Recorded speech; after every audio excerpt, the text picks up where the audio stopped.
الحمدللہ وحدہ والصلاة والسلام علی من لا نبی بعدہ اما بعد فاعوذ باللہ من الشیطان الرجیم بسم اللہ الرحمن الرحیم اليوم اکملت لکم دینکم آمنت باللہ صدق اللہ العظیم۔ آواز تھوڑی اونچی رکھے بھائی، گلا خراب، اسپیکر کی آواز تھوڑی اونچی رکھے۔ عزیزان محترم، قابل عزت تکریم،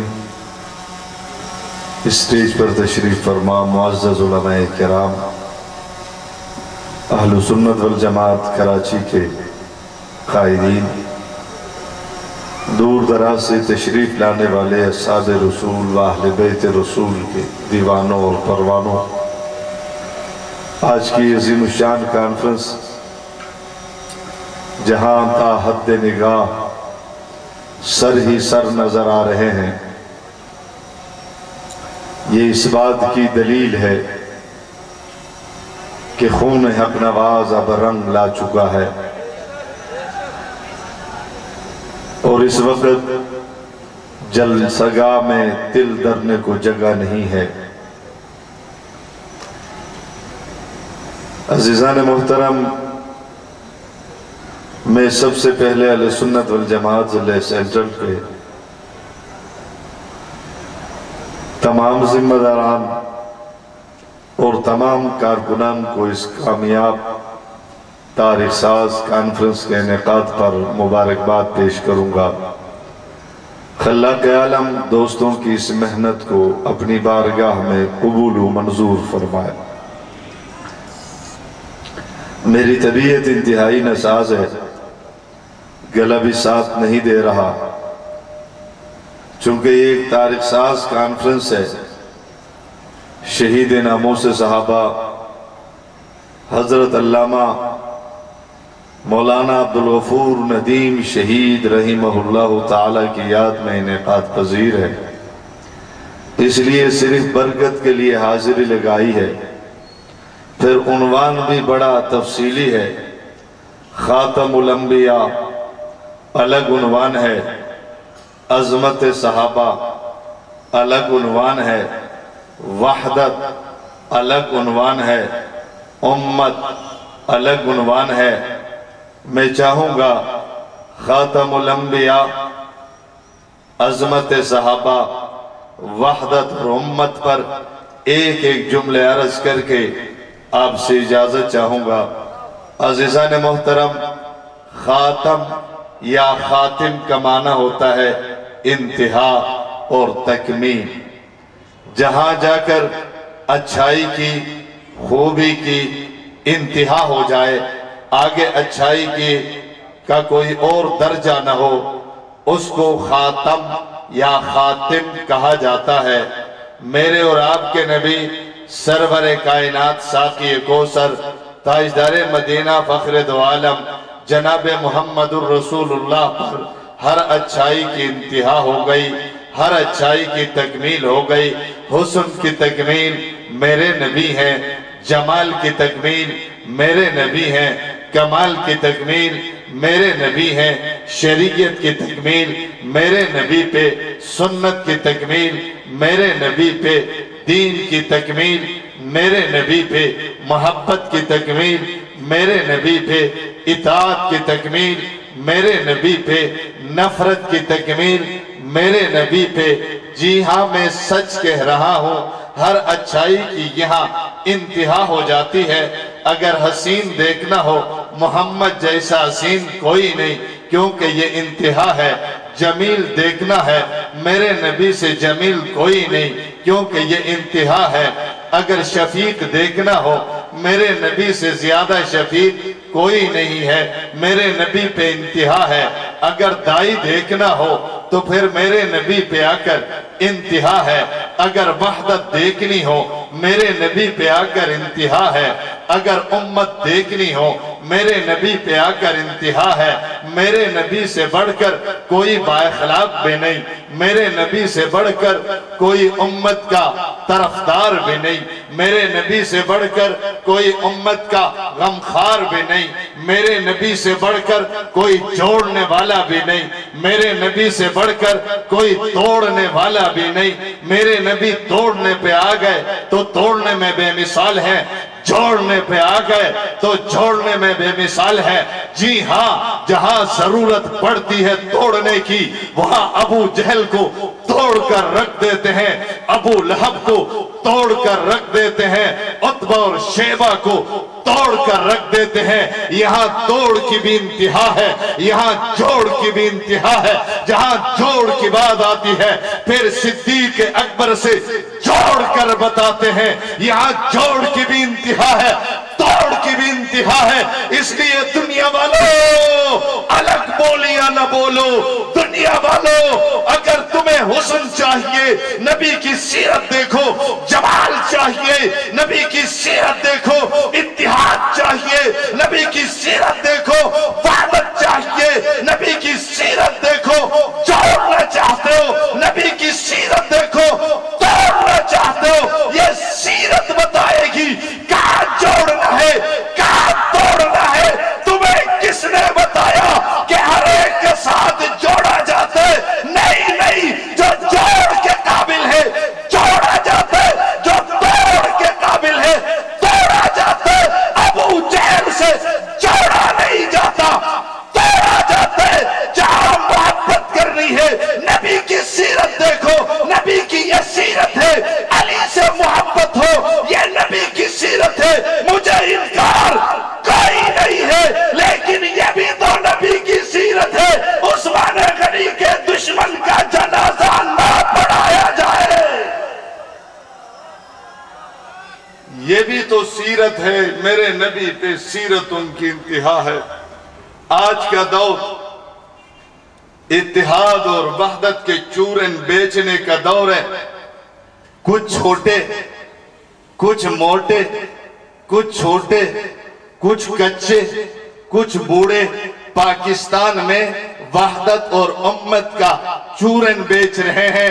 میں ان چھوٹوں سے بھی, ان موٹوں سے بھی, اور ان چھوٹوں سے بھی, ان کچوں سے بھی, 60 سال کے بعد جو ریٹائر ہو چکے ہیں ان بوڑھوں سے بھی کہوں گا یہاں وحدت امت کا چورن نہ بیچو.